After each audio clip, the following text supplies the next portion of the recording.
Hey guys, this is Zach Britton from the Toronto Blue Jays. You're listening to the Walk Off Podcast with Scott Belford and Adam Mack.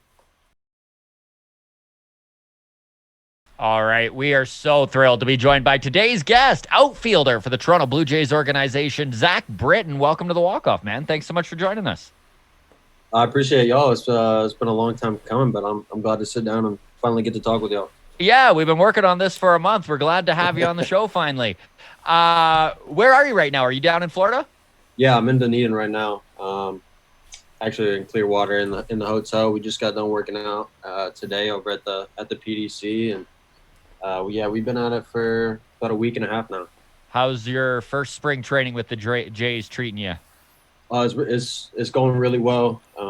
Definitely enjoying my time here. The first couple of days, got lost a little bit in the new complex, but other than that, no, it's been really good. And a lot of the guys who have been here for a while have really kind of welcomed me in and kind of showed me the ropes. So it's been good. That's great, buddy. So everyone, the introductions are over, and you've kind of started to know everybody now. Yeah, no, it's been good. Actually, I'm a pitcher and catcher, so I came here a couple of days early. And we're able to start working a little earlier. So no, it's been good. Nice. And you're an Indiana boy, correct? Yes, sir. Yeah, it's funny because I'm a little ignorant on that front. I don't know much about Indiana. I know I drove through it once going to Milwaukee from Toronto to see a Jays Brewers game. I know it's where Parks and Rec is from, Leslie Nope, right? What town did you grow up in? Batesville, Indiana. Yeah, real small town. We got about 5,000-6,000 people there. So I was going to ask you, so you're more of a rural boy. yeah, a little bit. Yeah, Yeah? definitely. From my younger days, for sure. The baseball scene in Indiana is pretty hot, right? Yeah, we especially as of late, probably the last like 7-8 years, we've had some really good dudes come out of there. Um, Actually, my high school teammate, he was a seventh round pick last year. Went to the Marlins, and like we were on the same team. Both two draft guys coming out of high school, potentially both went to the University of Louisville, and in a small town with 5,000 people. So there's baseball everywhere in Indiana for sure. That's very cool, man. Do you have any word yet on where you're going to be placed, like with which affiliate, or is that still all up in the air cut type of thing? No, it's kind of all up in the air. So I haven't had my meeting yet. Um, some guys have, some guys haven't, but I haven't had mine yet. So it's kind of up in the air for now. It's got to be such a weird feeling in that clubhouse right now with like literally not just the Jays being displaced, but like so many of the affiliates, like the Vancouver Canadians are playing in Oregon and the Yeah. Buffalo Bisons are playing in Trenton, New Jersey. It's just, Yeah. yeah, the uncertainty. Is it kind of getting to everyone a little bit? Not that I've noticed really. I No? think majority. I mean, I think the majority of guys are just anxious to play again since it's been so long. I know for Yeah. me, I got to come down for instructs, but besides that, I mean, I haven't played in a game since March of last year. So Wow. for me, I can't really speak for myself. I'm just ready to play, and I think that's really how everybody is right now. I can imagine it was a weird summer last year. It's probably the first time you haven't played ball since you learned to walk. Crazy, yeah. It was weird for sure, but I ended up picking up golf, and I know a lot of guys did. So kind of kept me in the swing of things. Well, you'll fit into that clubhouse then. Literally every guy we've talked to is like, "Oh yeah, well my golf game's getting better." Yeah, I started off rough. I started off golfing right-handed because I didn't want to mess up my baseball swing. So That's Right. smart. I think, yeah, the first time I went out and actually counted my strokes, I shot like a 130. I've came a long way since then, for sure. So, Zach, it's kind of cool. You were a catcher up until pretty recently, where you moved to the outfield. Do you miss spending time behind the plate? And have you found that that experience of catching has kind of given you a different view of the game and a different, way of looking at things? Yeah, for sure. So I stopped catching after my freshman year because I had a groin injury on both sides and ended up having surgery. And got cleared kind of right before the season. So, like me and my coaches down in Louisville decided that if I moved to the outfield, I could still play every day and not really risk the re-injury. Injury, yeah. So I played outfield and DH'd a bunch my sophomore year, and then went to the Cape. as an outfielder.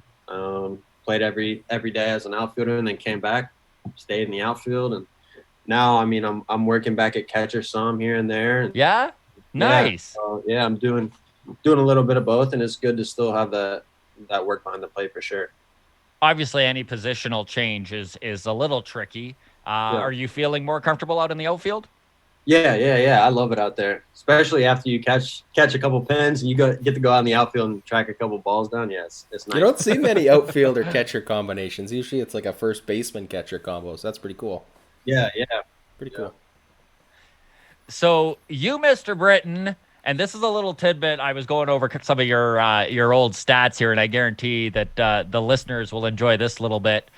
You have in the last few years been hit by a pitch far more than the average player. I'm not saying you're leaning into them, but you're definitely not jumping out of the way.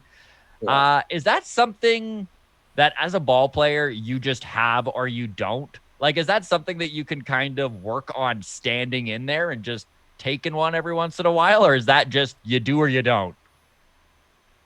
I think if that is one thing. I think some guys really don't want to get hit. I think that's definitely a thing. Since the time I was growing up, like people used to call me like the ball magnet. I would always get hit, and I just unless it's out of my head, I just don't get out of the way. So, and it's an easy way to get on base. I mean, I guess it's an easy way Yeah, to get on define base. easy. Connection kind of went out. How do you even develop that, I guess we could say, do what it takes mentality in the game? Not everyone has that. Oh, I mean, for me, I grew up.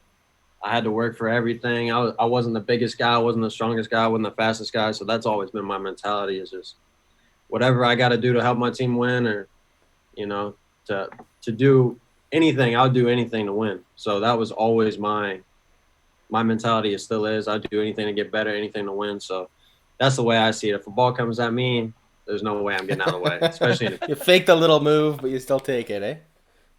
oh yeah. No, I actually last year in college I got called out twice for leaning in with my elbow. I struck out twice, like a 3-2 count. The ball was inside the batter's box, and I just turned and didn't move and took it, and I got rung up twice.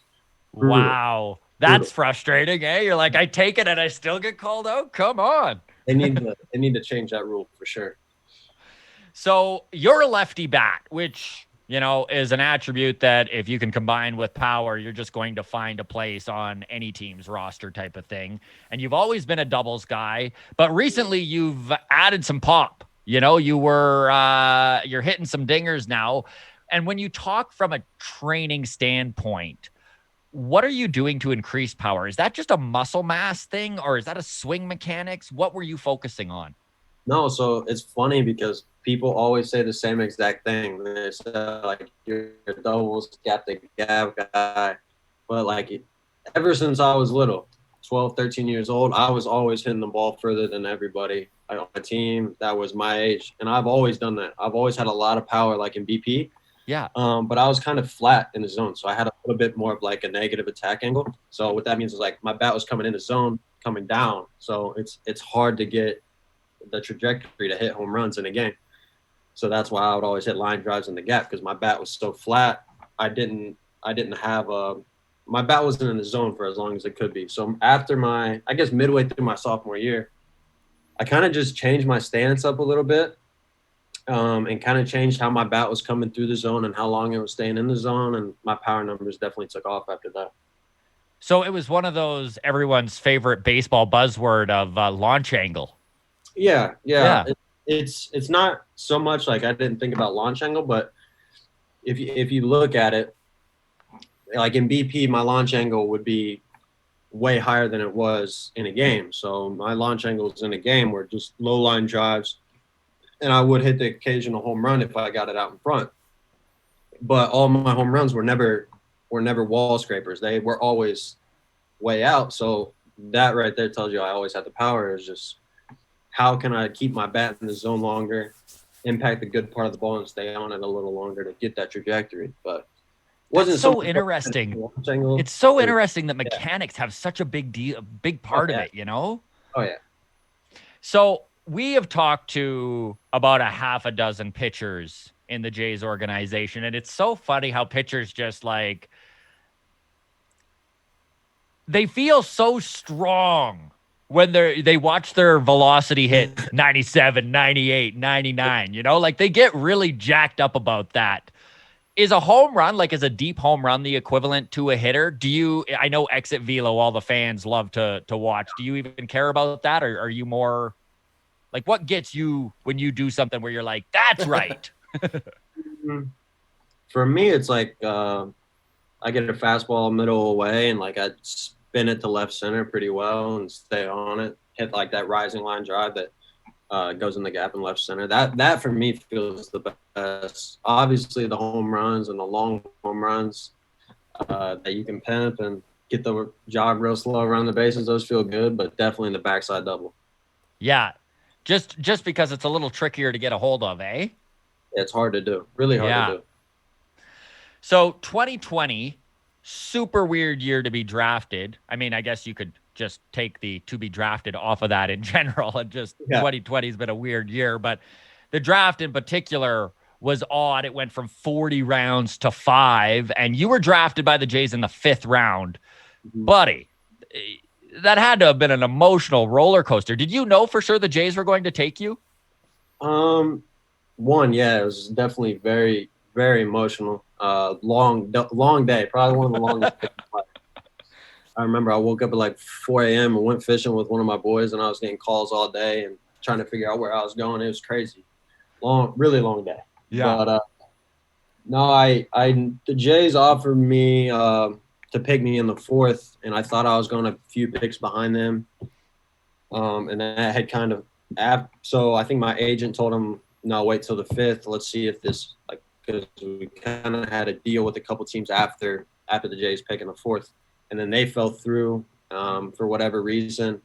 And then I kept hearing like every 3 picks in the 4th round, like, hey, you're gonna go. Hey, you're gonna go here. Hey, you're gonna go here. Is this good? Or you're gonna go here? Always fell through. There's probably 8 or 9 times where that happened. And then I got called like halfway through the 4th and was like, hey, if you don't get picked here in the 4th, you're going to the Jays in the 5th for sure. And I was like, all right, perfect. So I had kind of known pretty much early to mid 4th round, I knew I was going in the 5th to the Jays. But until it happens, like, you're always worried. And once it did happen, I was super excited. Oh yeah, of course. As soon as there's something that's out of your hands, I'm sure it's just, like there's nothing you can do. And two, it's kind of funny. My college coach was on giving an interview when our pick came up, and it was really cool to see his reaction. Nice. It was cool. Just someone who's kind of had your back all along, eh? Yeah, it was good. It was good to see him up there and kind of share that moment with me for sure. So I was reading that there is some talk that you were taken above slot. So for the listeners, that means that Zach was taken a little higher in the draft than projected. And I'm curious what your reaction is to that sort of rhetoric. Like, does that motivate you to prove them wrong? Do you just ignore it? Do you take it as a compliment that the Jays saw something in you, that they were, prepared to go maybe the 4th or 5th round for you? No, I don't take it as either. I mean, if we would have had a full season, I probably would have went about 50, 60 picks higher, but we didn't have a full season. And I couldn't put a full season of work behind my name, which did suck. But at the same time, you're here now. Yeah, I mean, it did work out, but no, I don't care about that. I'm curious what your college experience was like. I know you're an Indiana boy and you stayed in your home state and played for Louisville. How was that? No, it was really good. Louisville was one of the first schools that I visited, and I think I was a freshman. At the end of my freshman summer, after my freshman year, I went and visited Louisville and visited a couple times. I actually went to a couple football games and got offered. And I think it was like the day after I ended up committing. But, the coaches there are really good, and they recruit a lot of good players to compete against every day. And for me, that was the biggest thing in my development, was just competing against guys who were 2-3 years older than me that had been doing it for 2 or 3 years. And no, it was really good to go there and play the best competition every weekend and be around a good group of guys every year. Now, work ethic is something that I've read you've had all along. I mean, I've read examples of you putting in that little bit of extra work, staying behind for batting practice, training during prom. Like you're hustling to get better at every chance. What is it? What keeps you focused, I guess, is the question. What is your mindset that allows you to put in those that extra effort? For me, I've always just had that like little chip on my shoulder. And too, I always want to be the best I can be. And at the end of the day, I want to make it to the big leagues and stay there. I don't just want to make it there, have a cup of coffee. I want to stay there for a while. So if that means doing extra work, then that's a small price to pay for a big goal. That's a great mindset, my man. Yeah. Before you were drafted by Toronto, had you been to Canada before? Have you been to Canada yet? No, still haven't. How much do you know about Canada? Very little. Very little? Do you mind if we do a little Canadian trivia and see where you're at? Yeah, let's hear it. Let's do it. All right. Okay. So we're going to ask you 5 questions here and just see where you land. Worst case, you do terribly, but then down the road, you're going to... Worst case, you do terribly, and then down the road, you look like a genius when everyone's like, how does this guy know all this Canadian stuff? I like it. All right. So what is the capital of Canada? The capital city of Canada? Oh, man.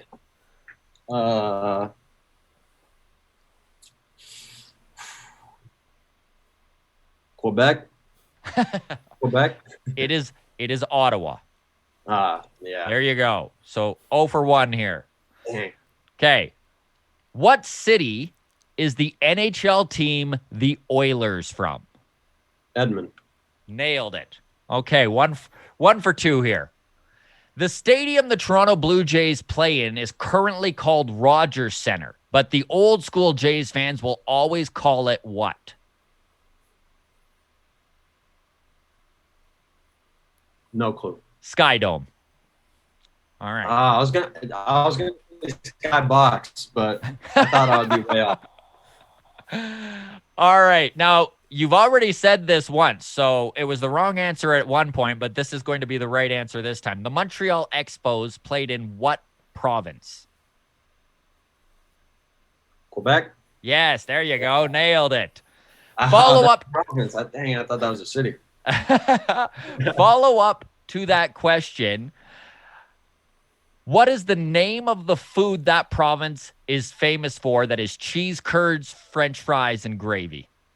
Oh, poutine. Nailed it. All right. So you're 4 for 5. We're going to give you a bonus question here and see where you land. There are currently 2 Canadians in the Baseball Hall of Fame. Can you name one of them? 2 Canadians.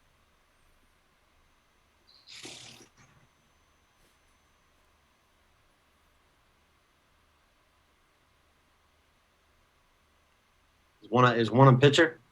One is a pitcher, yes. I should know this. I don't know. Larry Walker Oh my gosh. and Fergie Jenkins. I should have known Larry Walker. I should have known Larry Walker. All right, my man. We've got some listener questions here for you. How are you sitting on time? Oh, perfect. We got all day. Perfect. Okay, Yeah. so before we go to listeners' questions, we do a little segment called Foul Territory where I throw to Adam here, and he'll ask you some questions that maybe aren't quite as baseball related. All right? Perfect. All right. To you, Adam. All right. You're from Indiana. Obviously, you're a sports fan in general. You said you went to a few football games. I assume college, though. Are you a Colts fan? Yeah. No, you're not a Colts fan. Do you have an NFL team you follow? Yeah, Bengals fan. That's gross. I'm a Steelers fan, so we'll just end that whole line of questioning there. That's all right. You guys got a good boy there in Joe Burrow, so. Yeah, he's the man. I like Joe Burrow, but optimistic future there. Outside of baseball, do you have any hobbies? yeah, I mean, I like to. Back in high school, me and all my boys would play basketball a lot. big basketball player back in the day. I like to fish, hunt, work out. Starting to golf. Golf, yeah, golf. Golf, I'm big into golf. All right. So if baseball didn't exist, and let's just make this a blanket statement, if sports didn't exist, because I don't want you to tell me you'd be a basketball player or a football player. That's not a very fun answer. If sports didn't exist, what would you be doing with your life or working towards? Ooh. If baseball didn't exist, what would I do? Huh.